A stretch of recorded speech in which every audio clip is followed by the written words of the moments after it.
And that, my friends, is how America was made great once again. Breaking at this hour, Jimmy Sengenberger is currently at the crossroads of politics and economics. Radio broadcaster master, now the celeb on the web. He's the smarty of the party. He's in cahoots with the grassroots. Jimmy at the Crossroads brings you thought-provoking commentary, hard-hitting interviews, original satire, and the best bumper music known to man. Jimmy at the Crossroads! Gonna talk money, gonna talk politics, great for all generations. Oh, what a great mix, I said. Gonna talk money, gonna talk politics, great for all generations. Oh, what a great mix. I got Jimmy at the Crossroads, making sense out of nonsense. People want answers, they want to understand. They come to the crossroads and Jimmy gives them the plan. I said, gonna talk money, gonna talk politics, great for all generations. Oh, what a great mix. I got Jimmy at the crossroads, making sense out of nonsense. Come on, Jimmy, what you got?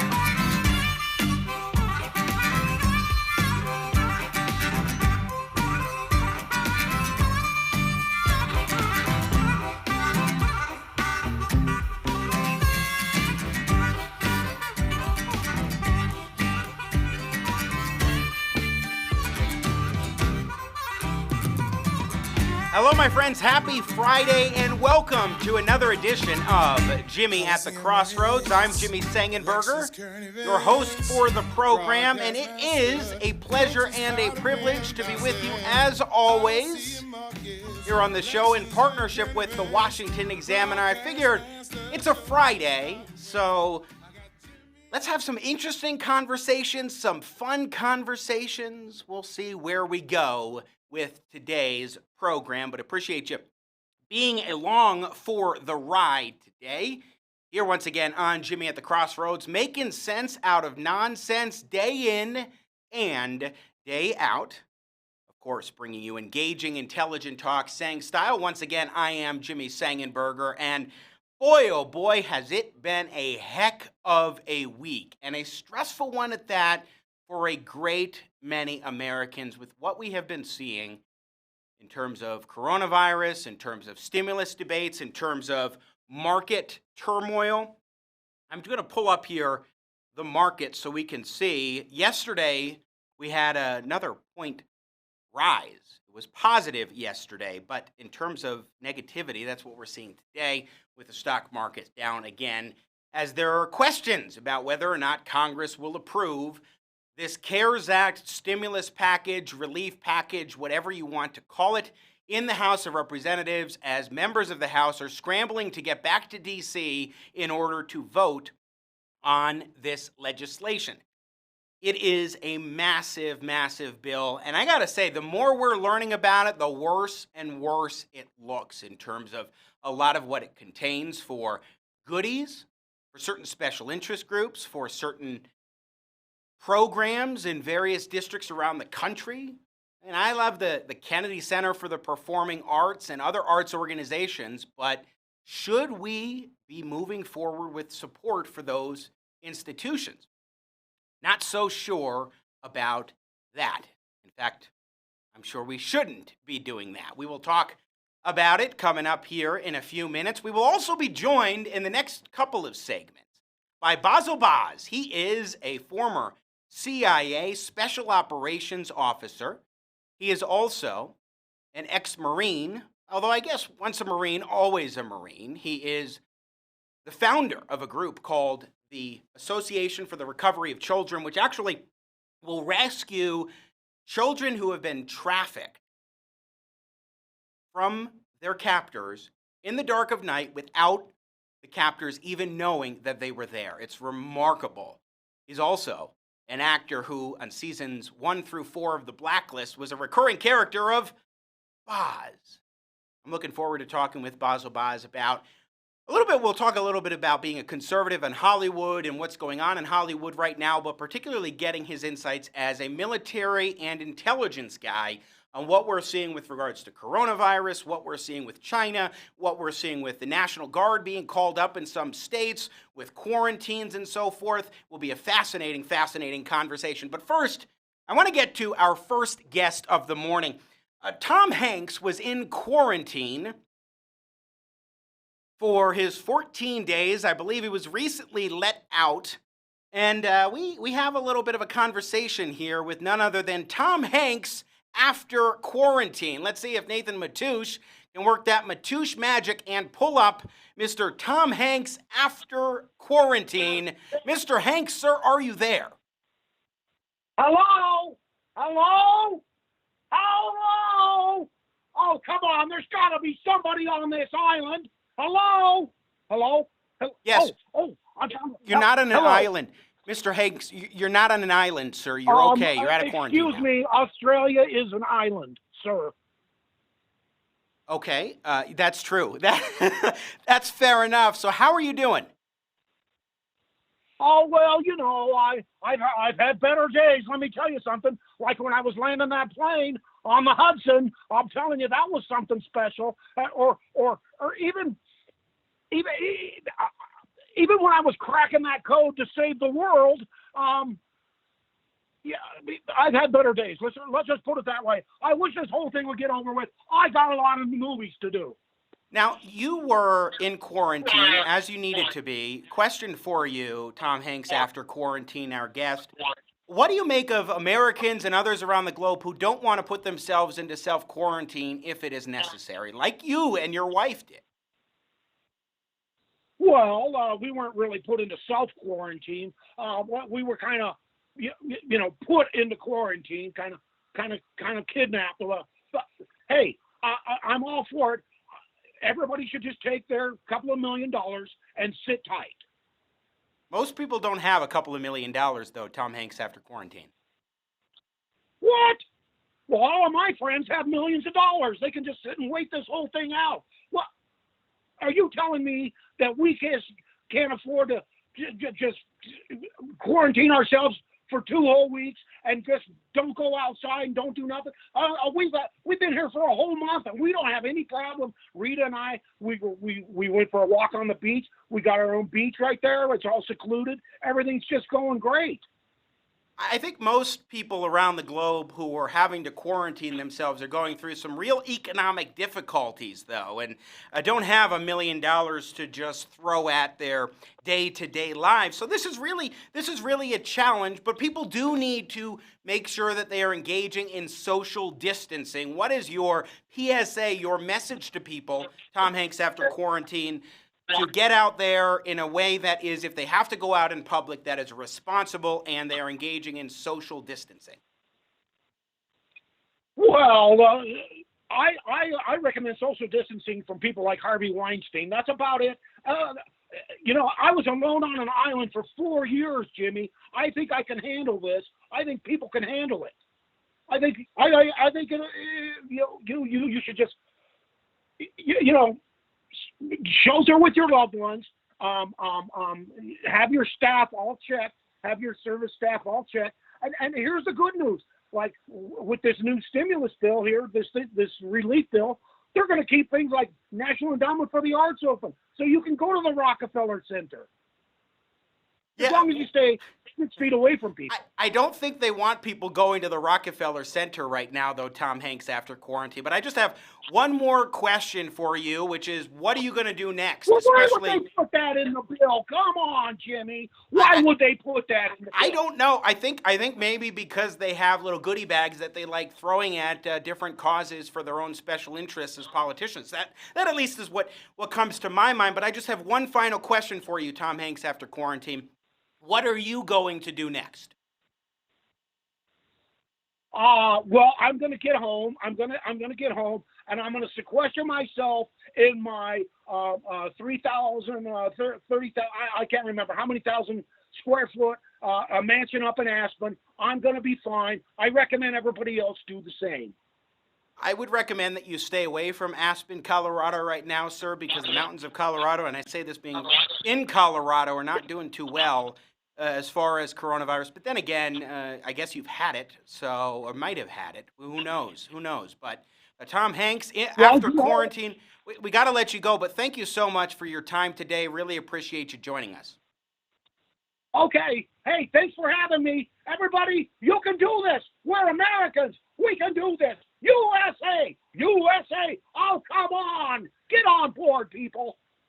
Once again, Tom Hanks after quarantine joining us, and now I am pleased to welcome to Jimmy at the Crossroads in all seriousness, to the extent that he can be serious. He is the man, the myth, and the legend, Jimmie Viles. Looks like we've got to get him back here on Jimmy at the Crossroads. So we will bring on Jimmie Viles, who is the man who did that voice. Of course, you see him as our announcer at the start of the show. Also, the main guy that we do the video breaks with as well. Yeah, Jimmie Viles, right there. We've got him. Sorry, Jimmy, looks like we lost you there. Welcome back to Jimmy at the Crossroads. Can you hear me? I can. And can you hear me after all that yelling? I can. Nathan, if you could just make sure he's on the air, that's all well and good.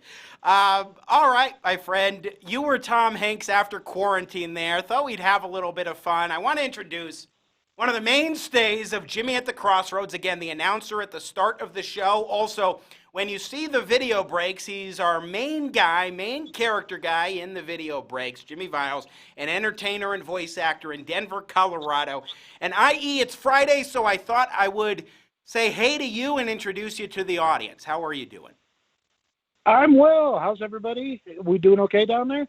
Everybody staying safe distance away from folks and, practicing all the right hygiene. I hope you were practicing good hygiene before all of this. That's the thing. Yeah. With all the hand sanitizer that's been sold out of all these stores, as well as with all the soap and so forth, you have to wonder how many people were actually being sanitary, for the most part, before this crisis hit versus just after, with all the disappearance of cleaning supplies and stuff. We had a challenge the other day, and I was with a family member, and we were just going about our business, and we sat for 5 minutes, and we just took a 5-minute block of time to talk to look at another person and see and count how many times they touched their face. And in 5 minutes, my sister touched her face 27 times. And I counted them.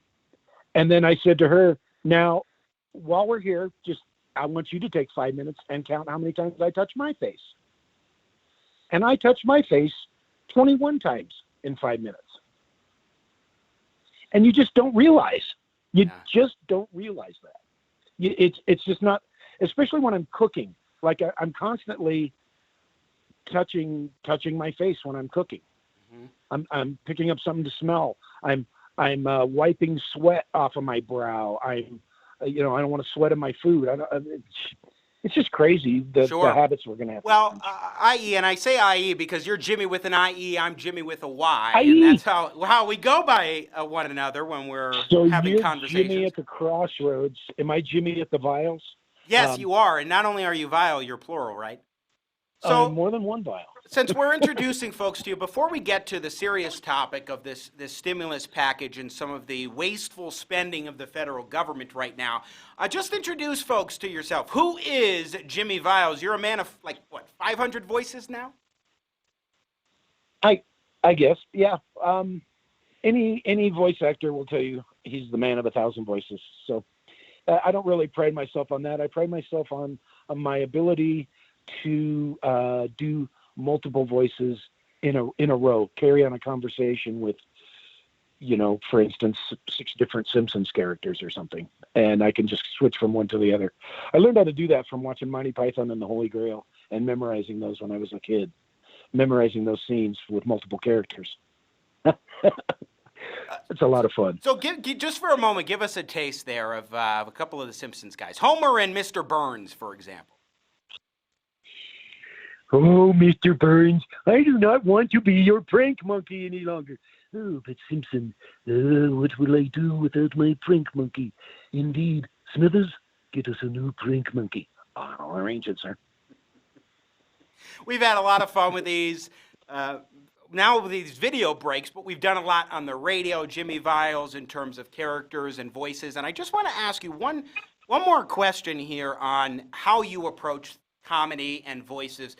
There are 4 different types. You know, people say, oh, do this impression, do an impression of, but it's not just that you're doing impressions. When you're doing different characters or individuals that are actual individuals, or you're just doing accents, there are 4 different classifications that you put, impressions and characterizations and what have you. Tell us what those are. Impression, impersonation, characterization, assimilation. Assimilation is when you take on the characteristics that we are all familiar. Let's call it a stereotype. We know that a stereotypical California way dude kind of sounds like this, right? You know what I did today? Me and my stoner bros, you know, and you know that a Southern gentleman, I sort of sound like a foghorn leghorn at some point, you know, and for some reason, everybody from the Northeast sounds like a Kennedy.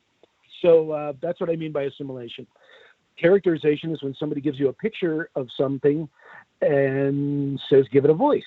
And then you sit with your producer or your writing friends or your creators and your animators, and you give that hot dog eating unicorn riding a unicycle, ironically, a name and a voice.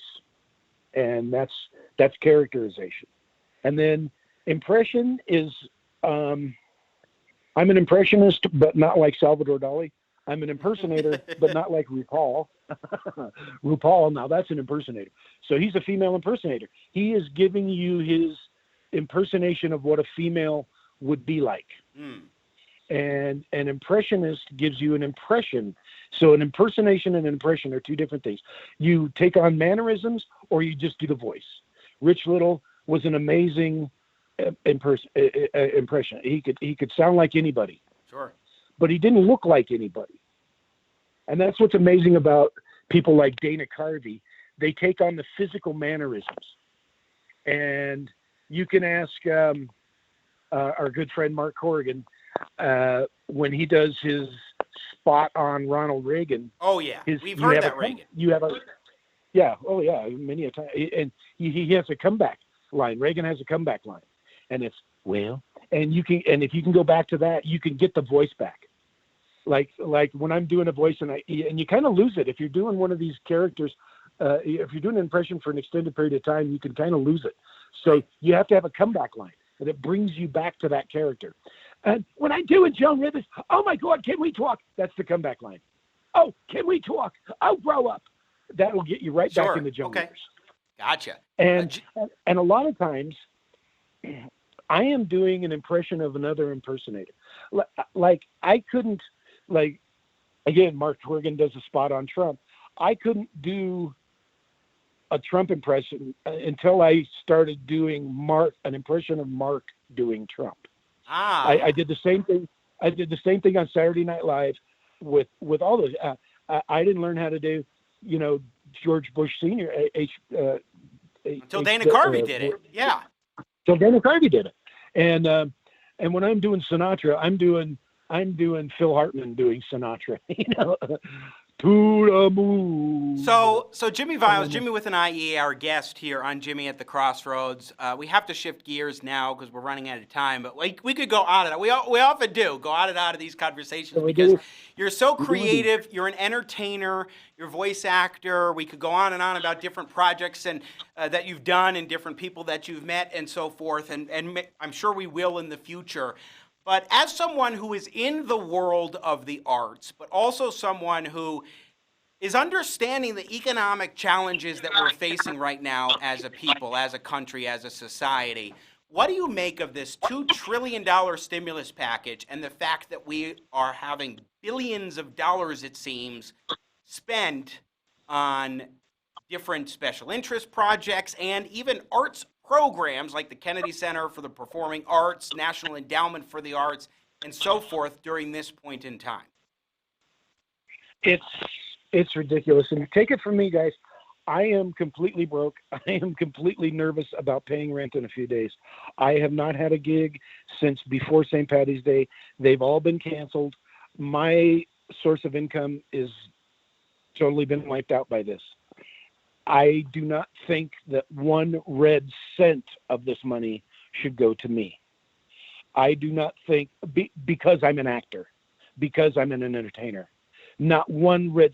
This money should go to me because I'm in need. I should get some money. I should get some debt relief.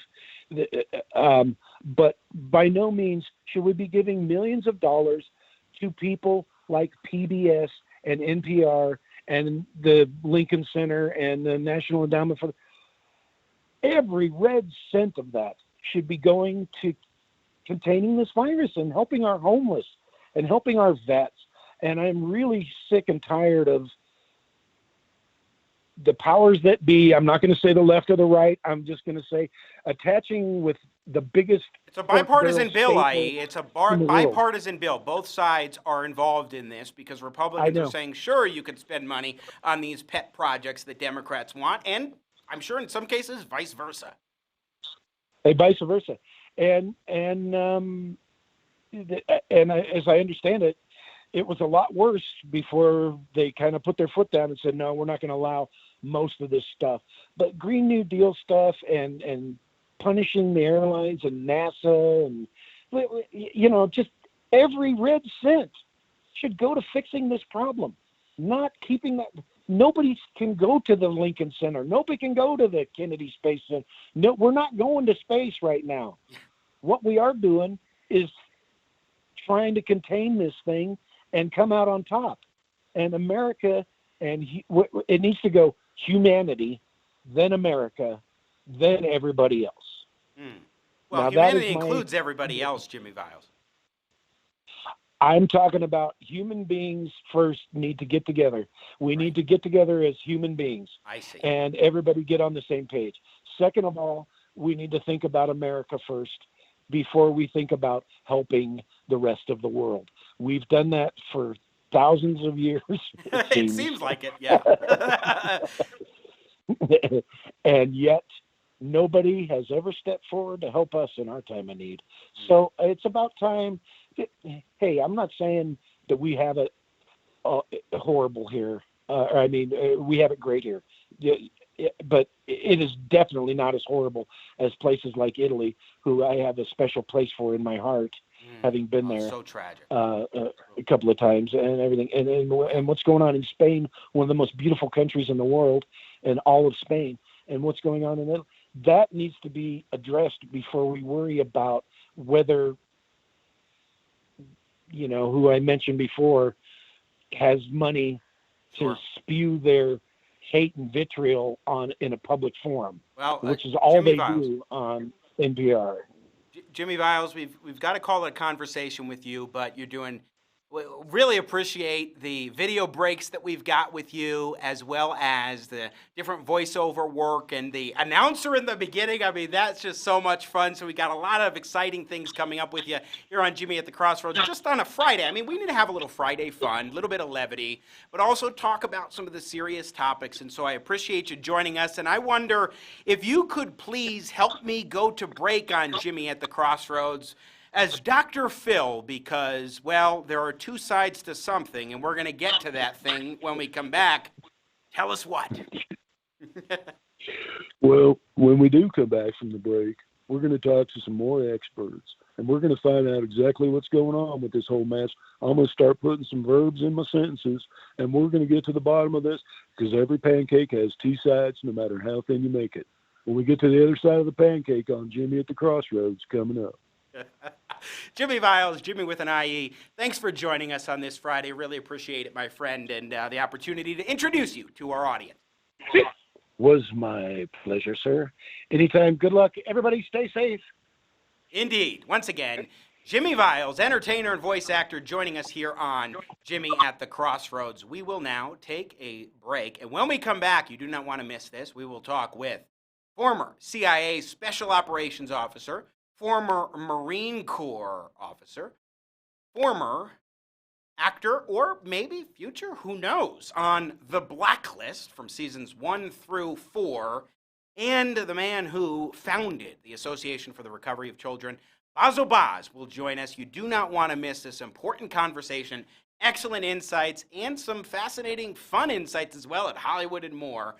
As we continue on Jimmy at the Crossroads, yours truly, Jimmy Sengenberger, making sense out of nonsense and bringing you engaging, intelligent talk, Sang style, in partnership with the Washington Examiner. Keep it right here. America's politics are crazy. The culture is in flux. That's why we work hard to help you keep up. More politics, more culture, and more access. We focus on the biggest stories of the day with some of the biggest names in politics and punditry. Go to our website, WashingtonExaminer.com. Subscribe to our YouTube channel. Be sure to follow us on Facebook, Twitter, and Instagram.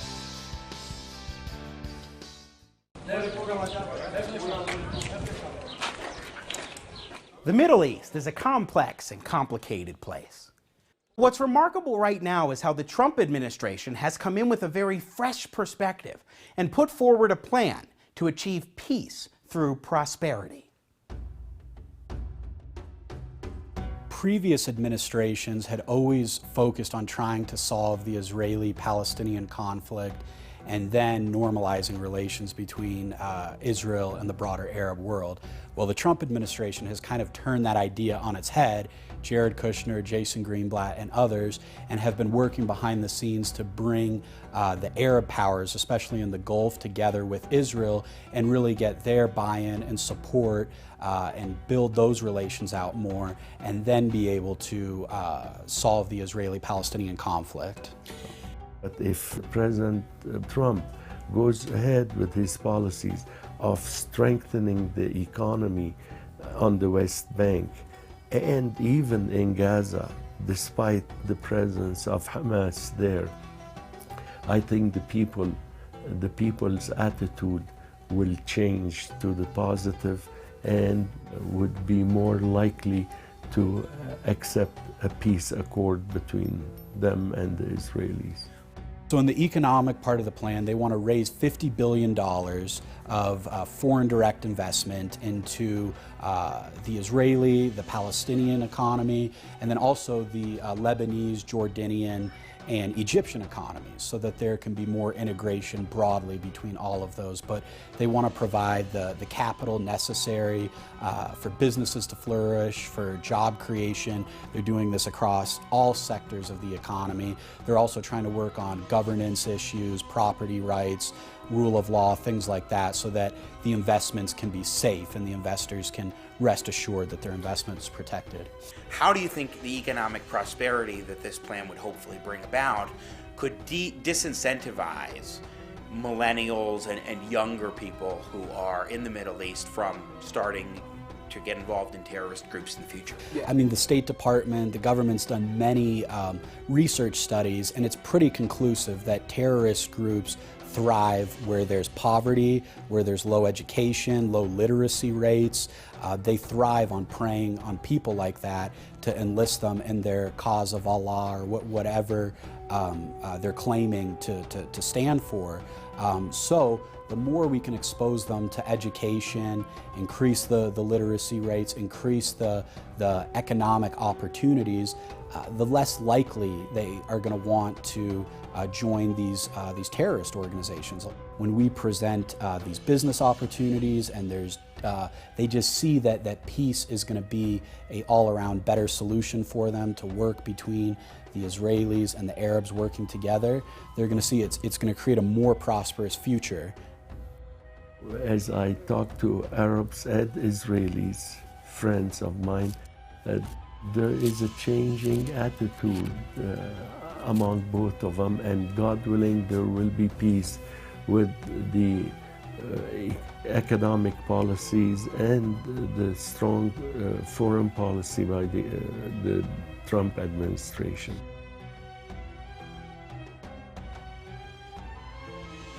To learn more and watch our full documentary featuring more in-depth insights on this unique approach to achieving peace in the Middle East, click on the link below to our website, millennialpolicycenter.org.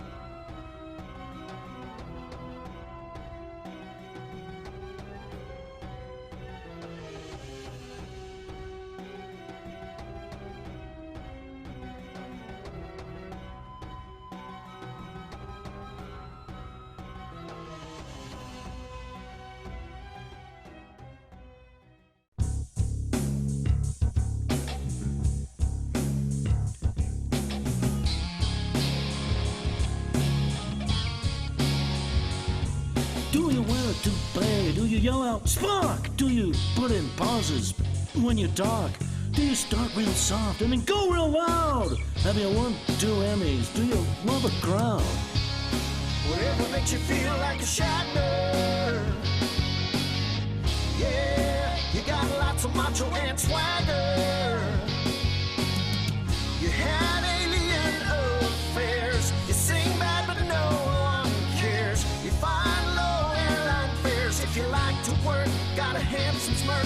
If you're Captain Kirk, whatever makes you feel like a me. Phasers on stunning.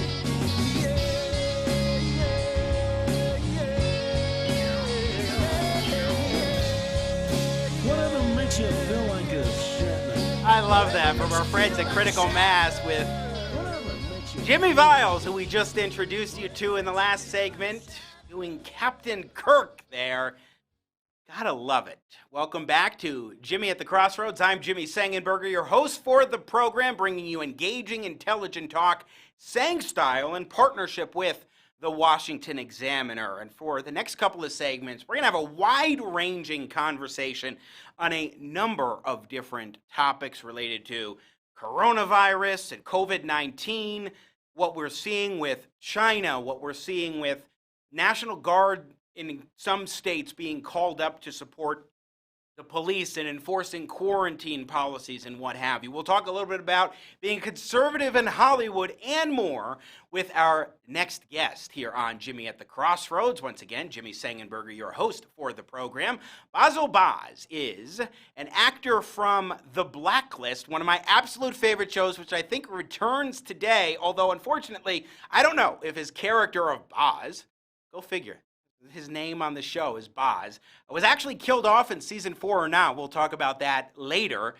But Baz is also a former CIA Special Operations Officer, as well as a Marine Corps veteran and the founder of the Association for the Recovery of Children, which is an incredible organization that actually rescues children in America and elsewhere in the world as well, who are American kids, from child trafficking in the dark of night without the captors even knowing that they were there. Truly remarkable. Bazzel Baz, my friend, welcome to the show. Good to talk with you here on Jimmy at the Crossroads. Hey, Jimmy, how are you? It's good to be here. Thanks for having me. You know, I'm doing well. I really appreciate you taking the time today because there's so much to talk about. But by the way, if you could lower your camera just a tad, that would be fantastic. Thank you. Appreciate it. So that way we can get your lower third down there. So that's perfect.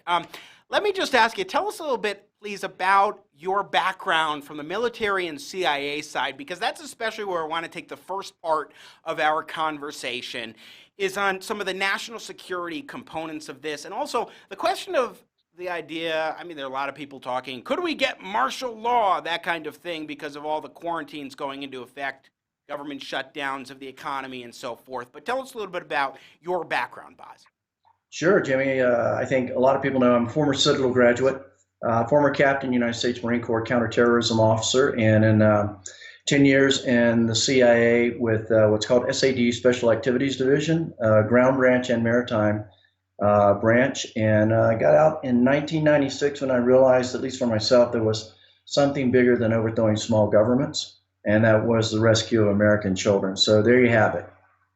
And when you say overthrowing small governments, what does that mean, Bazzel Baz? You know, it's just kind of tongue in cheek. You know, a lot of times people kind of point the finger at the CIA and the world of espionage as a group of clandestine service members that literally go around toppling governments. And that's not the case. However, with the spread of communism and socialism that could affect our democracy, it was indeed the case on many fronts. And oftentimes because people that were in really good democratic systems in their country were overtaken by a socialist regime. I mean, why don't we look at Maduro, so to speak?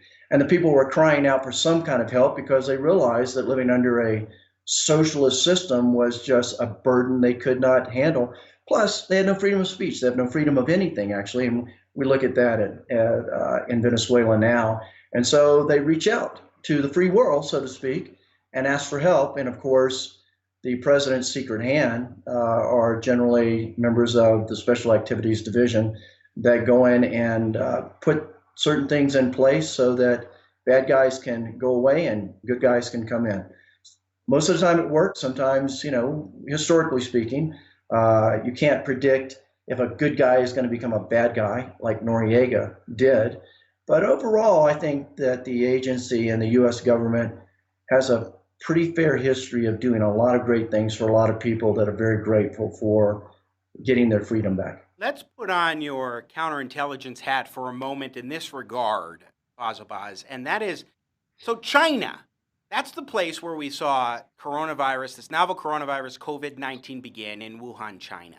And right now, the Chinese are trying to spread a disinformation campaign in their country and in other developing nations around the globe, and even here in the United States. They're trying to spread the idea that the U.S. Army created this virus and introduced patient zero into Wuhan, China from the United States, that we were the creators of it. And then here in the U.S., they're doing their level best, it seems, to suppress information getting out to the public that says, look, China was actually responsible for this, not necessarily intentional, I'm not saying that, but in terms of where it began. For example, last Thursday, this outlet of iCable News based out of Hong Kong blocked temporarily our broadcast, the first part of which was titled China's Coronavirus Culpability, and we had noted China critic Gordon Chang on there.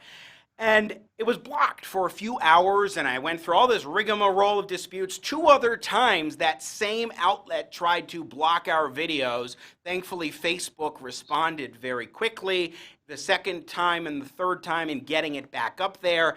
But nevertheless, it seems that they're doing what they can to suppress that kind of information getting out there. And then you have the media that's saying, hey, you shouldn't talk about this. In fact, let's go to cut 7 here. This is on CNN, Peter Navarro, who's the top trade advisor. He specifically brings up China in this regard. And for context, let's play this clip, and then I'll ask you my question, Baz. Okay. This is the crisis of our lives. You will never experience anything like this again in your lifetime. And we need, as a people, to band together and work with this in a unified way, above party, above partisan politics, above ideology, and just solve this problem together. And if we get on TV and it gets sensationalized, you stir people up, it just leads to bad things. That's my point. We are working as hard as we possibly can with the full force of government and the full force of private enterprise, and that's the best we can do right now. We all as a country got dealt a bad hand by China.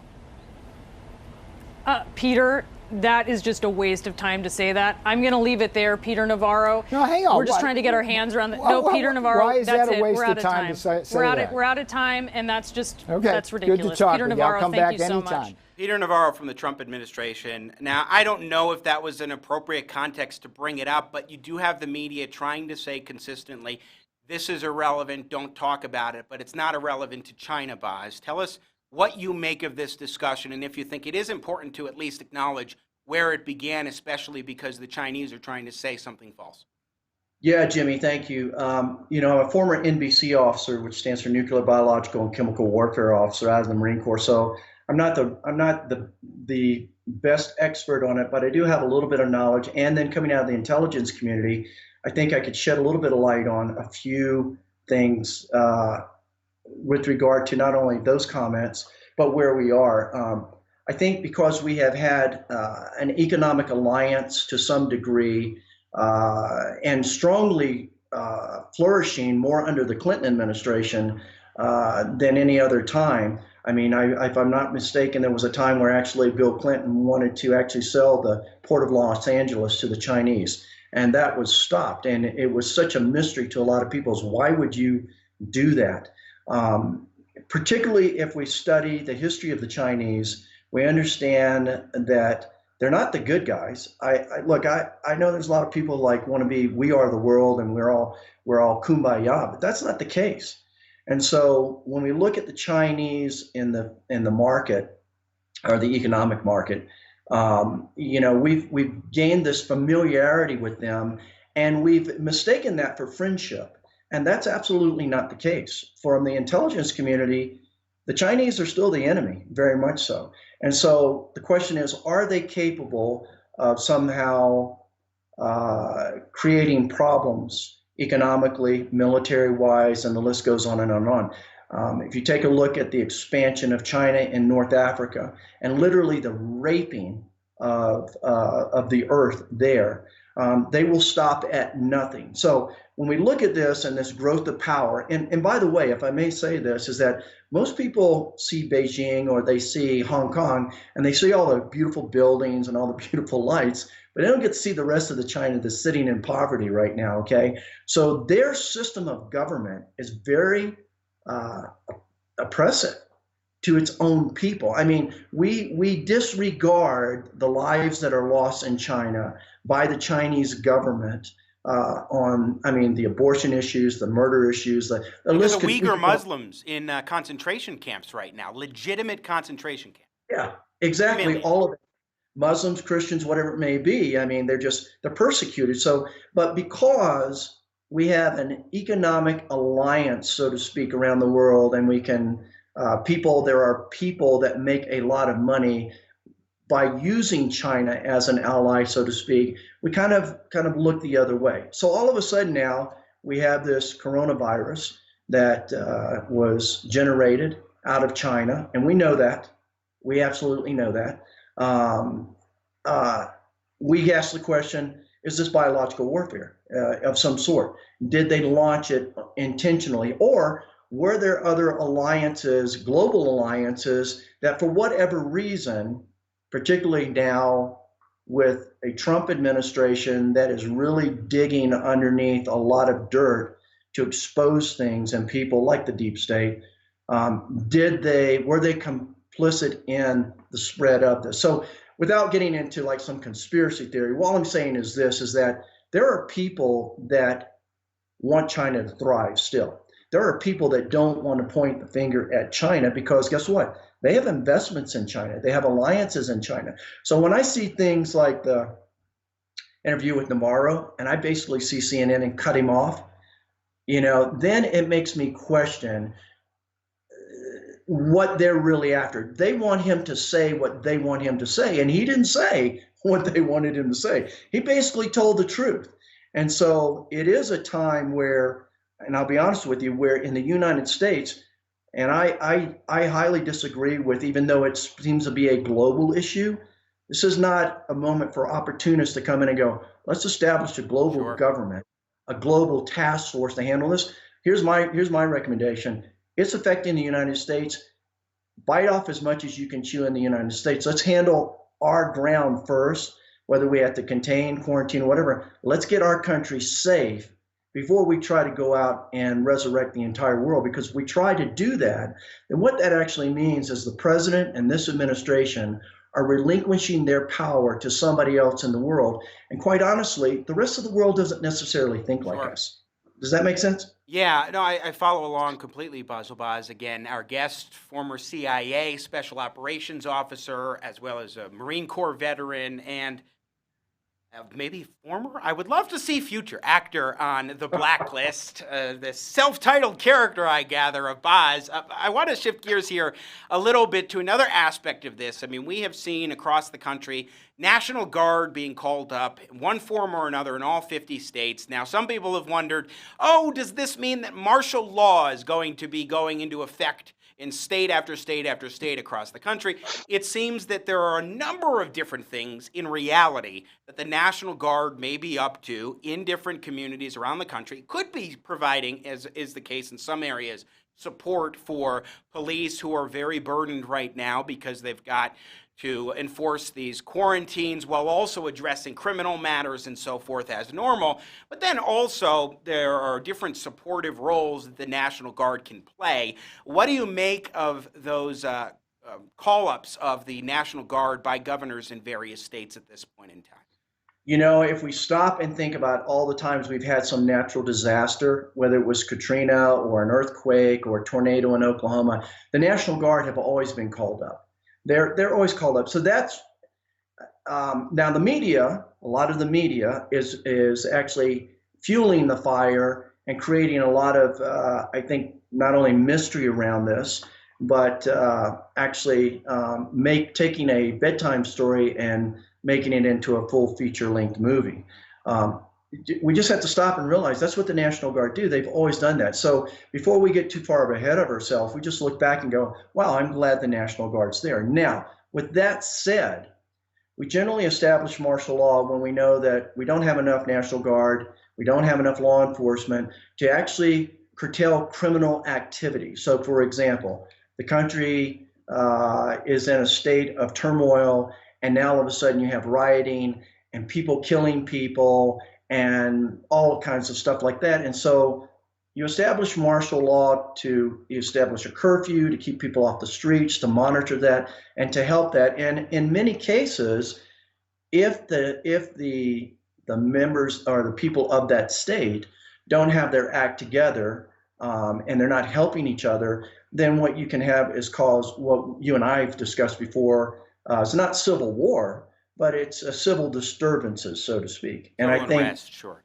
a civil unrest. Yeah, Jimmy, thank you. So we just monitor it from the 14,000 foot level and watch it kind of unfold to see how we take the next step. Now, there are some things that you have to be concerned about when it comes to martial law, and that is once all of this has gotten better, if all of a sudden martial law is still in place, you better question it. You know, there's no more coronavirus, but wait, I still have, the governor is still using stuff. And then there's other things we talk about opportunists, and I'll kind of go into a really kind of a fun thing here. If we were going to use the Blacklist, and I'm probably going to write. Yes, please. Take us into a fantasy world for a moment. We're going to take it in a fantasy world, right? So I'm not saying this is happening, but if we were going to write an episode, it would go something like this. There's the coronavirus. Now you have a governor of a certain state, and the first thing the governor of the state says is, well, he starts criticizing the president of the United States and says, where's the leader of the free world and why wasn't he prepared? Well, of course, you would have somebody in the script who would look back at the governors and say, well, you know what? What's your excuse for not being prepared at the state level? And then, of course, then you would have the governor who, if he was part of the cabal, right, he would be saying, wow, this is a great opportunity for us to have the first socialist state. So here's what we're going to do. I'm going to take all these inmates in prison who should be contained in prison because that's quarantine right there, and I'm going to let them out. And now they're going to go out on the streets, and these are going to be criminals, kind of like a good Batman movie, right? These are all criminals that don't have jobs, and they can't get jobs, and they're going to have to eat. You know what they're going to do? They're going to go rob, and they're going to kill, and they're going to steal. And now crime's going to grow so fast, exponentially, that I'm going to have an excuse for bringing in martial law.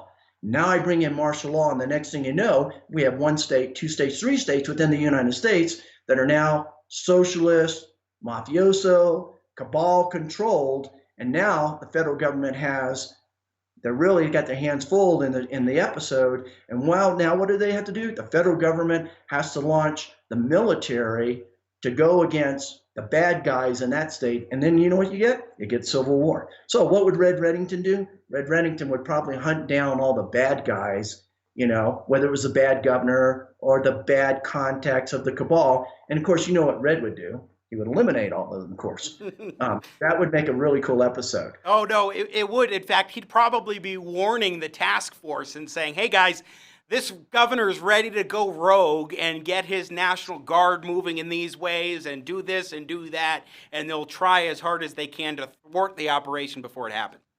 Exactly. And, you know, Red always does this great thing where he all of a sudden starts peeling the onion off, and we get to see who's tied to who.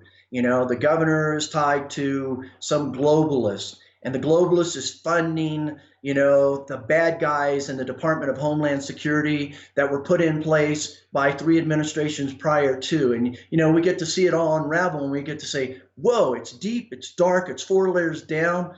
How are we going to save the day?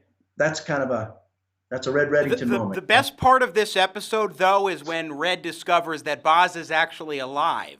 And oh my gosh, there he is, ready to help carry out this operation. Bazzel Baz joining us. His character, Baz, was on the Blacklist as the head paramilitary guy from seasons 1 through 4. And if you haven't seen the Blacklist, by the way, it's back, I think, tonight. You should definitely check it out, although it's pretty late to get into the show. But it's such a good one. He's also a former CIA Special Operations Officer, as well as a military Marine Corps veteran, and heads up and founded the Association for the Recovery of Children. We've got to take a break here, but we're going to keep Baz on for another segment on the other side, talk a little bit more about some of the things that are going on with regards to the current crises that we're facing as a nation, get his perspective on that, but also a little bit about Hollywood and what it's like being a conservative in Hollywood, which is pretty stunning when you think about it. There aren't too many that come to mind. So we're going to take a quick video break here on Jimmy at the Crossroads, and when we return, we'll talk more with Bazzel Baz on the show. I'm Jimmy Sengenberger, making sense out of nonsense and bringing you engaging, intelligent talk, Sang style, in partnership with the Washington Examiner. Keep it right here.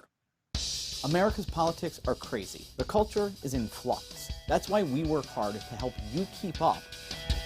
More politics, more culture, and more access. We focus on the biggest stories of the day with some of the biggest names in politics and punditry. Go to our website, WashingtonExaminer.com. Subscribe to our YouTube channel. Be sure to follow us on Facebook, Twitter, and Instagram.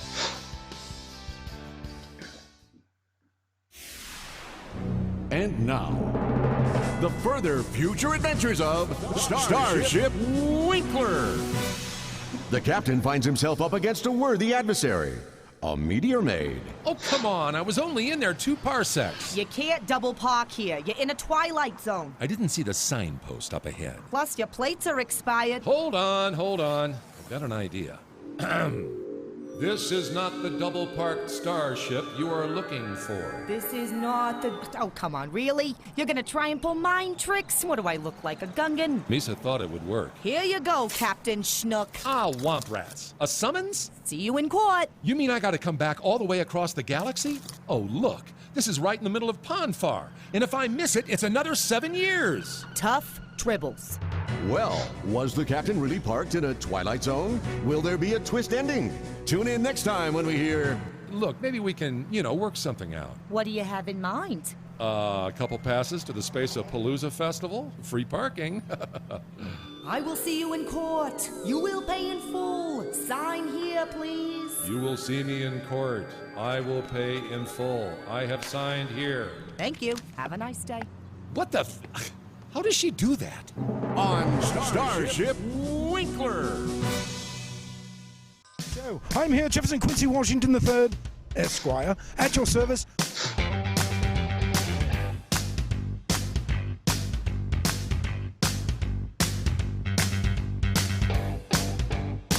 What are the rights guaranteed by the First Amendment? I can tell you this.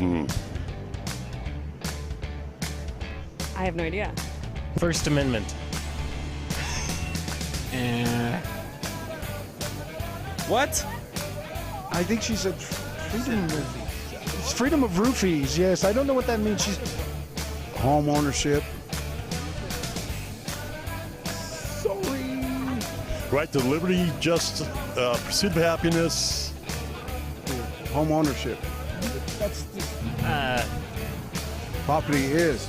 Would that include the right to bear arms? The right to bear arms. Freedom to bear arms. That's the second. No. How about what are we doing here right now? Free speech. Free speech! That's a good one. Oh, freedom of speech. Freedom of speech is one. What else we are doing on this corner? Where we are sort of... We're walking around, man. Yes, a gathering. Freedom of gathering. Sort of the right to assembly? The right to peaceable assembly. Freedom of assembly. Yeah, we can all get together, yeah. Very good. Freedom to assemble. We've got a breaking story here on 16th Street Mall. This is freedom of press. Freedom of press! Freedom of the press? Freedom of the press! What? Freedom of speech. Assembly. Petition the government. Freedom of religion. Freedom of the press! What are the first 3 words of the U.S. Constitution?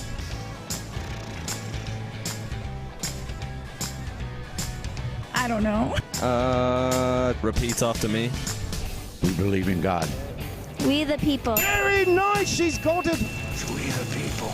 We the people. We the people! What are the 3 branches of government? The 3 current branches of the government. Well, actually, there's 4. Oh. If you want to be politically correct. Okay. Is that possible? We the people, I would consider the we the people to be number 1. Can we use Google? Democratic and Republican, and then people.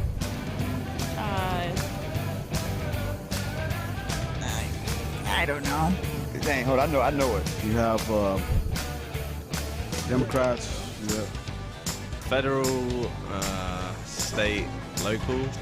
The left, the right, and the center, I believe she said. Damn, I know what they is. I just gotta think of it. Branches of government. Judicial. You're right. Judicial. You can do it, Trevor. Come on, Trevor. I know. I did a report What's on the this. big four? I think damn I know what it is close. Okay, well. No idea.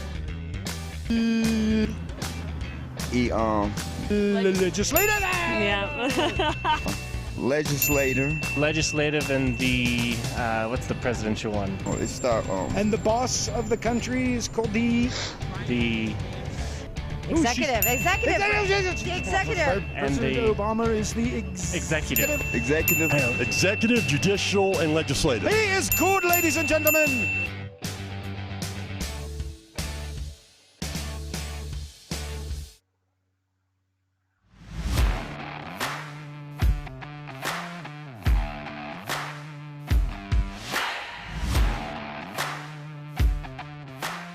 Welcome back to Jimmy at the Crossroads. So, for several years now, I've headed up a nonprofit called the Liberty Day Institute that educates fifth graders about the U.S. Constitution and American government. That video is from several years ago when Barack Obama was still president, and my goodness, the lack of civic knowledge among a heck of a lot of Americans is certainly startling. Once again, I'm Jimmy Sengenberger here on Jimmy at the Crossroads. Great to have you with us, along for the ride in partnership with the Washington Examiner, as we bring you engaging, intelligent talk, Sang style, and continue our conversation with actor, producer, writer, Marine Corps veteran, CIA Special Operations operative, formerly, and also the founder of the Association for the Recovery of Children, Bazzel Baz. Joining us, of course, you know him from the Blacklist on NBC, one of my favorite shows. Baz, I appreciate you sticking around with us, really enjoying our conversation. And before we shift gears move away from the coronavirus topic, I'm curious what your overall sense is from your standpoint for the quarantine policies and what the government's doing, and tying in with this stimulus package, relief bill, whatever you want to call it, that the House of Representatives is likely to vote on and probably pass today. I think that we have to look at taking into consideration that not all politicians are great leaders. Not all lawmakers are great leaders, not great strategists. And with that in mind, I have to say that my professional opinion is that this administration are great leaders. I think everything they're doing, they are doing it correctly. They're doing the right thing. I think they're reacting properly. And anybody else that would probably criticize them at this point has probably never been downrange, hasn't had this responsibility in their lives, and yet they're so quick to criticize. And we are watching certain leaders or certain governors of state basically fall on their sword because they just are not prepared. And then we're watching others who are pretty good leaders. So I'm pleased with what they're doing. I think they're doing the right things. Quarantine is, look, we have food, we have water, we're not in the middle of a war. We have hospitals. We have people in America that care about other Americans. We have some of the top scientists in the world researching nonstop 24 hours a day. I believe that America will get through this. I often say this to a lot of people, and I think I posted it recently, in that anytime we were downrange, Jimmy, it was never safe. So we didn't teach people to be safe. We taught them to be brave. And so that's what I would tell America right now. Like, this isn't a safe time. The coronavirus isn't a safe thing. So don't worry about trying to teach your people to be safe. Teach them to be brave and teach them to help people and do what Americans do. So I think we're on the right road. Baz, how long do you think this can go on, though? This is a question I've been asking a lot of guests because, of course, the president has floated the idea of reopening the economy by Easter. So that would be, mid-April, just a couple of weeks, 2 or 3 weeks away from now, as a possibility. He's not saying this is definitely going to happen. It wouldn't even just happen across the country, but as a possibility. a lot of people are saying, hey, that's sort of a grandiose idea. It's unlikely to happen. But at the same time, you have a lot of Americans who are in their homes who are not, I mean, we're not a people who are built to be quarantined and pent up in our houses for extended periods of time. And I'm curious, Baz, your thoughts on the timeline here and Americans' ability to, or willingness, more than ability. I mean, everybody's capable of doing just about anything, but a willingness to stick through it weeks and weeks and weeks if it's necessary. I mean, I look at New York City, which is absolutely under siege right now. So what do you make of that, especially based on your experiences in countries where you do have civil unrest, but where you have people who are under much more restrictive government regimes? I think that first, the attitude of America should be, we will do what we have to do until we can do what we want to do. I think that's very important. Second is, I can't tell you how long this will last. And I admire the president for not making false promises. That is living in the real world. We don't have to have the answer to everything, and we should not expect this administration nor any administration to have the answer to everything. Because we are so spoiled in America, we live in such an instantaneous gratification society that we don't live in the real world. We don't live like, most Americans have never traveled to a third world country. Most Americans have never been downrange in the middle of war. So they don't really know what it's like to live in total devastation. You know, we have it so easy here. So I think that we have to realize that, not realize, I think if we're going to survive it, we better live in the real world, and we better quit griping and moaning and acting like a bunch of little babies about it, and realize that there are things that happen in the world that are not TV things, they're real things, and we deal with it the best way we can with the tools we have at the moment.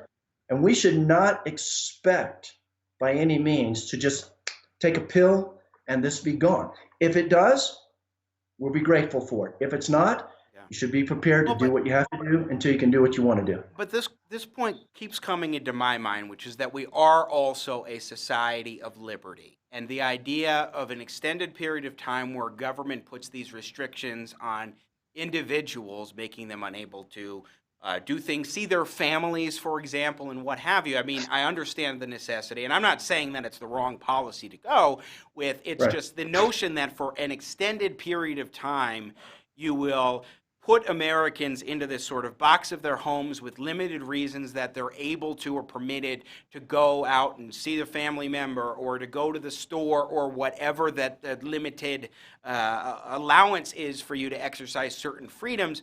That's a difficult thing for, I think, a lot of Americans who are focused on individual liberty to really grapple with and to understand, okay, how long should we tolerate this to last? But then you also have, and we were talking with Max McGuire of conservative-daily.com yesterday about this, where you have firearms dealers around the country in various parts that are having difficulty being able to open because some states are, like Colorado, are saying you're considered essential. You can stay open because people have to be able to exercise their constitutionally protected natural right to keep and bear arms and defend themselves. But you have other states that are putting more restrictions on that. You also have restrictions on the fundamental right to peaceably assemble. There really is a balancing act going on right now of liberty versus public health. And in some of these cases, the idea of public health is trumping liberty, like the firearms dealers, in ways that I don't think should be the case. I agree with you. I think there's two things to be addressed here. Number one, even if the federal government wasn't putting this quarantine in place, you as an American caring about your fellow neighbor would do the same thing. Yeah. If you were in a town, a neighborhood, whatever, you would take the same measures because you care about your neighborhood to say, look, we understand we're dealing with something that is not something we created. It's attacked us from the outside, but because I love my fellow Americans, I can give up. It's not giving up a right. What it is you're taking responsibility and you're putting a solution in place to say, how does my neighborhood survive? How does my state survive? How does my nation survive? So, you know, we know it's not long term. We know that once we've gotten through the fire, that we'll go back to normal. But I think there are a lot of people that are kind of jumping to some conclusions early on and saying the government's taking my liberties away. Now, with that said, Jimmy, when it comes to Second Amendment rights, you know how I am about that stuff. I think the right to bear arms, the right to own, I think that it's more important now than ever for gun owners and gun shops to be able to sell weapons to people to defend themselves if, in fact, things were to go upside down. But I don't see this personally. And look, I've been all over the world for 40 some years watching people's liberties be taken. I don't think America is going to get to the point where we should look at this as the government is taking my freedoms away from me. That's not what we're doing. We're in a crisis. We're in an emergency that hopefully won't last. But guess what? We need to be, as Americans, Jimmy, to say, look, if this lasts a month, we'll do it.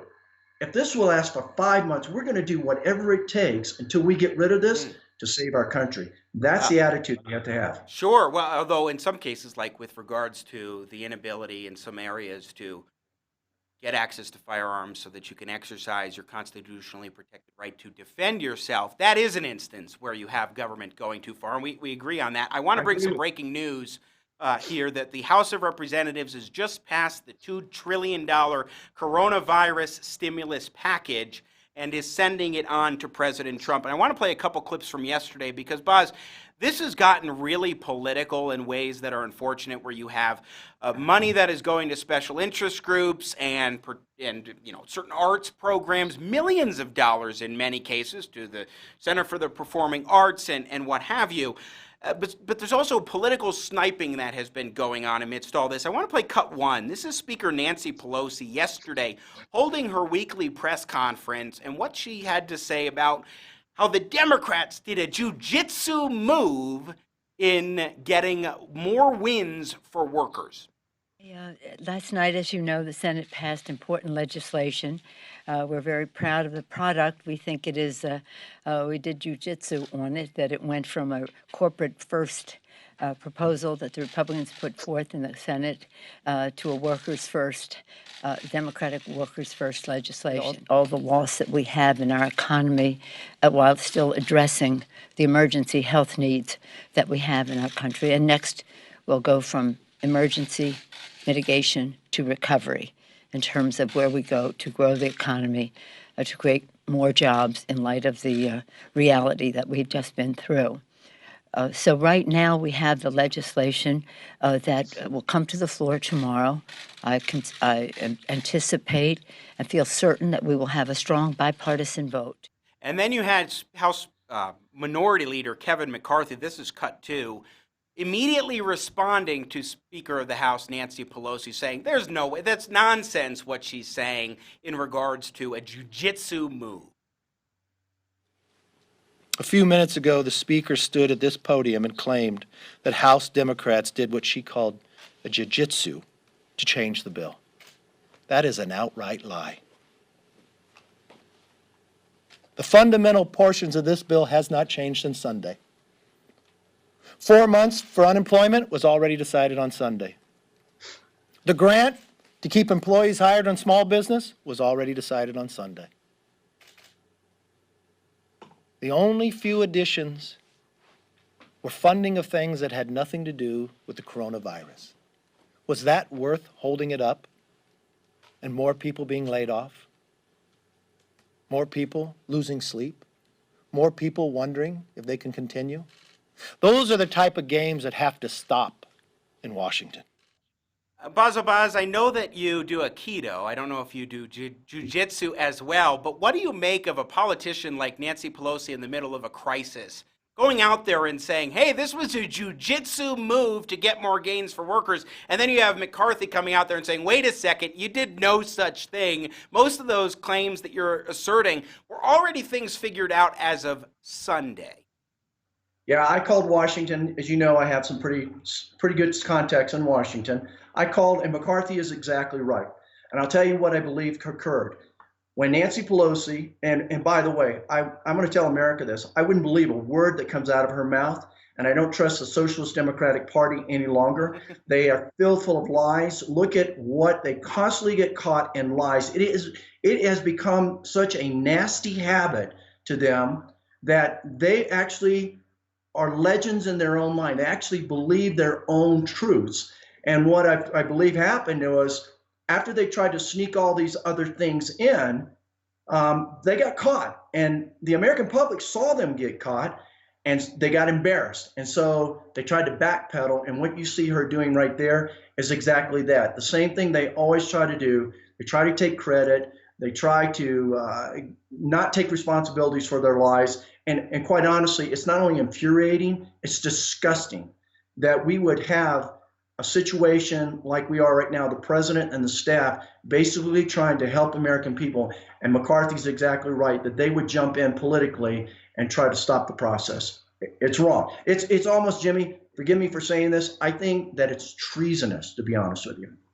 I don't think I would go to that level of treasonous, but what do you make of the Democrats who say, and the media who say, well, Donald Trump, they would push back and say, actually, Donald Trump is the liar who's constantly saying things that are not true, that are demonstrably false. In some cases, it is the case that he's saying things that are not accurate, and also he's an exaggerator. That's the number one thing that he does. He hyperbolizes a heck of a lot. It's really the way that he's done business, I think, and has been conducting business as president of the United States in terms of exaggerating things from time to time. But what about that response, the rebuttal that you would likely hear from someone in the media or the Democrats? I've had that before. I'll tell you what, I would tell America this: the president is not an idiot. He's an extremely smart man. And oftentimes he will poke the bushes to find out exactly who his enemies are. And I know this for a fact, talking to people, that oftentimes he will say things that will get responses from people. And he needs to know who his enemies are, and he needs to know who his friends are. And most of the time it's his enemies who react. And guess what? They get cataloged, and he knows who he's dealing with. That is the world that President Trump stepped into. It was a world of corruption at all levels, all agencies, 4 levels deep, DOJ needing to be cleaned out, the FBI. I mean, the list goes on and on and on. And it's a process. And I tell you, look, you may not approve of his delivery, but I'll tell you what, don't underestimate him. He didn't get where he is right now by being stupid, So I would sit back. He got to become president of the United States because he was underestimated. First by Republicans, I will say, including myself, in terms of the nomination. And I didn't think he could get the nomination until it became inevitable that he was going to get the nomination. But then as far as becoming president of the United States, you had a heck of a lot of people out there, the majority, especially in the media, who were like, no way President Trump could become the actual or then Donald Trump could become president of the United States. In fact, you had people in Hollywood who, when Trump jumped in, they said, oh, yes, become the nominee. Please let Donald Trump become the nominee.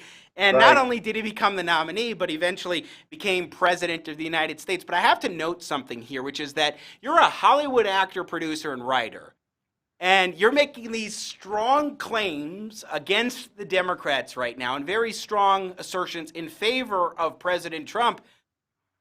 How in the world are you able to operate in Hollywood, which is notoriously very liberal, as a conservative, Bazzel Baz?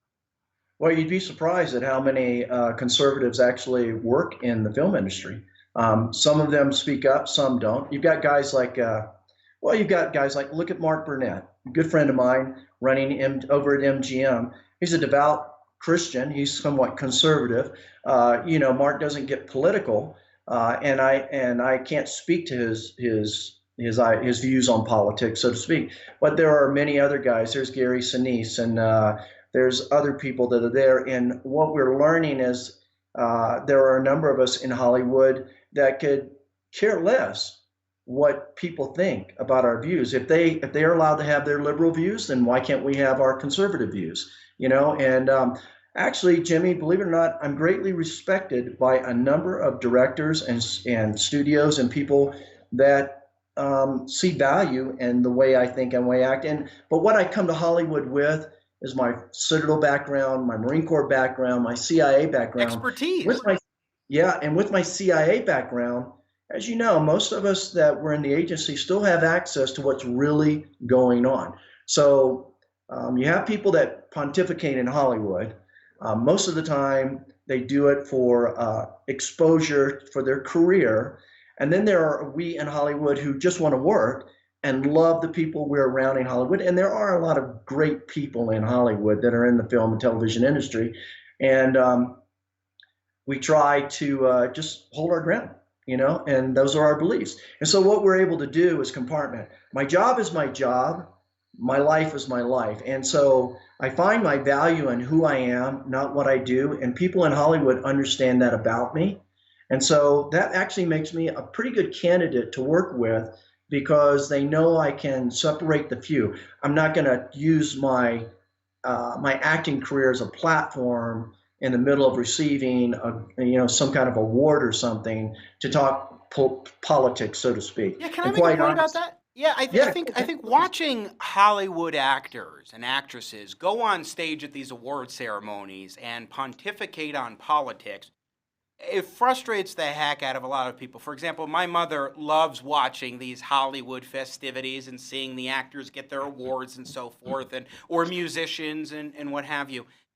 But she gets so irritated by the hyper-partisan politics that constantly are inserted. And at some points, is that I just can't watch this anymore. And I'm just struck whenever I hear that and I say, wait, you just turned off the Oscars or the Golden Globes or whatever? Because that's not the mom I know. Well, they're getting so political here and I can't stand it. And I don't understand exactly why these Hollywood types that are very liberal and go up on stage and pontificate on politics do so, except for what you said in terms of exposure or the adulation of the social media crowd and of people who are involved in Hollywood as well. They're colleagues. They want their adulation. And so I think that that's an important explanation for why this is the case. And we have to keep that in mind. But Baz, what do you think? Well, I will tell you, Jimmy, in Hollywood, we have a lot of people that just like to gain a lot of exposure. So when they have a saying in Hollywood, good news or bad news, as long as it gets you exposure, it doesn't really matter, because most people, that a lot of actors and actresses in Hollywood are very insecure. So when they don't have any personal attention coming their way, they have to figure out a way to do that. And so they'll make these statements or whatever it is, and then they'll get a news article, or they end up finding themselves on the front page because they said something. There are very few people in Hollywood that can speak to both sides of the fence. I can speak a little bit to my career in Hollywood, and I can speak a little bit to the intelligence community. I think in Hollywood, what we have to remember is that it's called the entertainment industry. And so if you're going to be a good entertainer, then, do that. Be a good entertainer. That's what you do. But in Hollywood, we all know this, we live in fantasy world. In Hollywood, we make movies, we make television. It's not real. Now, there are documentaries that are made about real things and everything, but I think we have to remember that, and if we're going to serve ourselves well in Hollywood and be appreciated in Hollywood as entertainers, then you need to stay in that lane. The minute you start getting out of that lane, then you got to make some choices here now. And I think I do a pretty good job of staying in my lane. If I'm working a show, then I'm just working a show. And if I'm rescuing kids, I'm rescuing kids. But as you know, Jimmy, I only work in the entertainment industry to make money to go rescue kids. Right. So we're able to compartment and stay in my lane. And look, for me to talk about things that I'm not schooled on would just be foolish. And sadly, a lot of people try to do that, and the rest of the world's going, "You fools! You're just looking like an idiot up there." Bazzel Baz, our guest, just a couple minutes left with you. I really appreciate you taking extended time here on Jimmy at the Crossroads. Of course, we've talked a little bit about your background and expertise as a Marine Corps veteran, former CIA Special Operations Officer, as well as an actor in Hollywood. And I would be remiss if I didn't give you a minute or two to tell us about rescuing kids and what you do at the Association for the Recovery of Children, because I've never heard, Baz, of another organization that literally in the dark of night will go rescue kids from captivity, and the captors have no idea that it's even happened. Well, Jimmy, thank you. That's so nice of you. We were started in 1993. We're a 501c3 nonprofit organization of former intelligence, military, and law enforcement officers that are dedicated to the recovery of missing and exploited American children. So when all local, state, and federal law enforcement efforts have been exhausted, we get involved. We do it free of charge it's no cost to the custodial guardians. We run primarily on donations that allow us to do this. But because we are not a government agency, we are not hamstringed by the red tape and the bureaucracy. Now, it doesn't mean we don't obey the law. We do. And we have many strategic partners from the Department of Justice on down that love to work with us. But what we bring to the table is a very expeditious way of locating children and actually rescuing them by using actually the same tradecraft that we learned in the CIA, which basically is get in, be invisible, get out with the kid. We're not there to arrest the perpetrator. That's law enforcement's job, and we will turn them over to law enforcement. And so that's kind of what we do. We are based in the central part of the United States, of course, here in Colorado, and we go all over the globe wherever American children may be abducted or sexually exploited or missing, so to speak. And the website? We do, www.recoveryofchildren.org. It's incredible what you and your colleagues are doing, the Association for the Recovery of Children. And I always appreciate your fascinating insights, especially from a background. I mean, you were talking about how you have expertise that you bring, particularly for certain roles or certain types of productions from the behind-the-scenes side, as someone who was in the CIA and the Special Ops side, as well as the Marine Corps, and was in all sorts of different countries. So that helps explain why your character, Baz, is an appropriate one in the Blacklist, and I hope they bring him back and that he's not actually dead, as we see so many different characters that somehow miraculously are alive still. But Baz, again, appreciate your insights, your expertise, your friendship, and thank you so much for taking this extended period of time to join us today on Jimmy at the Crossroads. Stay safe and healthy, my friend. Final word for us. Thank you, Jimmy. We love your show. Thank you for having me on here. God bless you guys. Semper Fi. You as well, my friend. Be well. Again, Bazzel Baz joining us here on Jimmy at the Crossroads. What a great conversation. Always love getting to talk with Baz about whatever. I mean, there's so many different topics, wide-ranging, that we can go. And I hope on this Friday you enjoyed the conversations that we had. A little bit of levity, a little bit of seriousness, mixing it all together. Just a final word here. The stimulus package has been approved by the United States House of Representatives, being sent to President Trump's desk.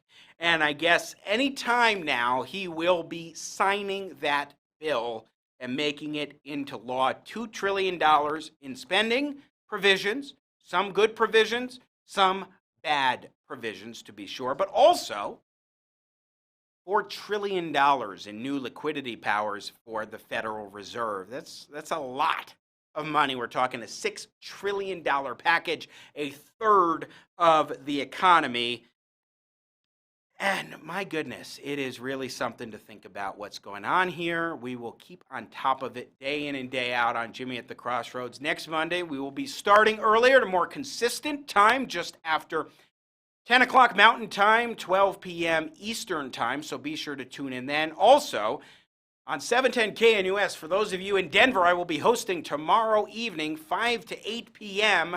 on News Talk 710 KNUS, my weekly Jimmy Sengenberger show. Well, that is it for us today here on Jimmy at the Crossroads. We will have a heck of a set of shows for you next week when we're joined by experts on the markets, on the economy, fallout from this stimulus package, relief bill, whatever, again, you want to call it, and more. We'll dive into some of the scientific aspects. Who knows what news stories and things will crop up next week. I think we'll have a district attorney on to talk about how he's looking at enforcing these stay-at-home orders and more, so tune in then. In the meantime, stay safe, stay healthy, stay well. I'm Jimmy Sengenberger. God bless America.